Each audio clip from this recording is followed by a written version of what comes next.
ഒരു ദിവസത്തെ CPM polit bureau യോഗം ഇന്ന് ഡൽഹിയിൽ ചേരും. ലോക്സഭാ തെരഞ്ഞെടുപ്പ് അവലോകനമാണ് പ്രധാന അജണ്ട. കേരളം, പശ്ചിമ ബംഗാൾ ഉൾപ്പെടെ പാർട്ടി മത്സരിച്ച വിവിധ സംസ്ഥാനങ്ങളിലെ സാഹചര്യവും രാജ്യത്തെ പൊതു സാഹചര്യവും ചർച്ചയാകും. ഇവരുമായി ഡൽഹിയിൽ നിന്നും S. നന്ദഗോപൻ ചേരുകയാണ്. നന്ദൻ, ഈ ഒരു തെരഞ്ഞെടുപ്പിലെ വലിയ പരാജയത്തിന് ശേഷമാണ് ഇപ്പോൾ ഈ സ്ഥിതിഗതികൾ വിലയിരുത്താൻ, അത് കേരളം ഉൾപ്പെടെയുള്ള സാഹചര്യങ്ങൾ ഈ CPM പോളിറ്റ് ബ്യൂറോ യോഗം ഇന്ന് വിലയിരുത്താൻ തന്നെയാണ് സാധ്യത, അല്ലേ?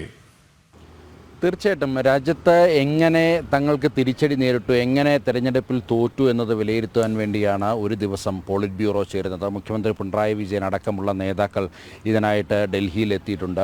ഇതിൽ പ്രധാനമായും ചർച്ച ചെയ്യുന്നത് രാജ്യത്തെ 14 സംസ്ഥാനങ്ങളിൽ 52 സ്ഥാനാർത്ഥികളെയാണ് CPM നിർത്തിയത്. എന്നാൽ ആകെ വിജയിക്കാനായത് 4 ഇടങ്ങളിൽ മാത്രമാണ്. കേരളത്തിലെ 15 മണ്ഡലങ്ങളിൽ മത്സരിച്ചപ്പോൾ ഒരിടത്താണ് വിജയിക്കാനായത്. അതേപോലെ തന്നെ തമിഴ്നാട്ടിൽ 2 ഇടത്ത് വിജയിക്കാനായി, ഡിണ്ടിഗലും മധുരയും. അത് കഴിഞ്ഞാൽ പിന്നെ രാജസ്ഥാനിലാണ് CPMന് വിജയിക്കാനായത്. തമിഴ്നാട്ടിലെ വിജയം നമുക്കറിയാം, DMKയോടൊപ്പം ചേർന്നുകൊണ്ടുള്ള വിജയമാണ് തമിഴ്നാട്ടിൽ CPMന് നേടാനായത്. രാജസ്ഥാനിലാണെങ്കിൽ അവിടെ കോൺഗ്രസിൻ്റെ പിൻബലത്തിലാണ് CPMന് വിജയിക്കാനായത്. അത് 2019 ഫലവുമായി താരതമ്യം ചെയ്യുമ്പോൾ കോൺഗ്രസിൻ്റെ എത്രമാത്രം വോട്ടുകൾ CPMന് പോയി എന്നുള്ളത് വളരെ വ്യക്തമാണ്.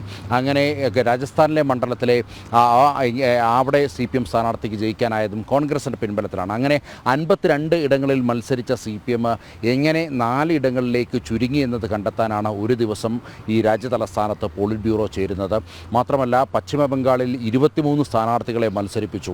അവിടെ ഒരിടത്തും പച്ച തൊടാനായില്ല എന്നുള്ളതാണ് യാഥാർത്ഥ്യം.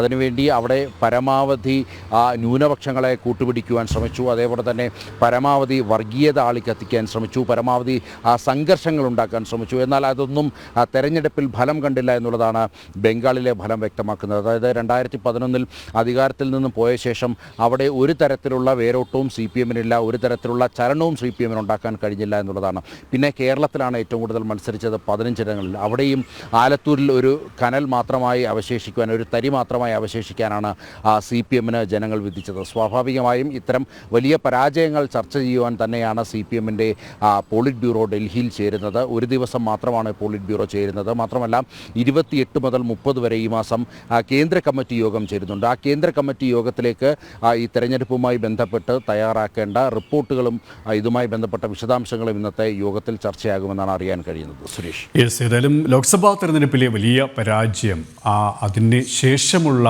ഒരു സാഹചര്യം വിലയിരുത്താൻ തന്നെയാണ് ഇപ്പോൾ യോഗം ഇന്ന് ചേരുന്നത്. പ്രത്യേകിച്ച് കേരളം അടക്കമുള്ള സംസ്ഥാനങ്ങളിലെ സ്ഥിതിഗതികളായിരിക്കും യോഗം വിലയിരുത്തുക. നന്ദഗോപനാണ് വിവരങ്ങൾ നൽകിയത്.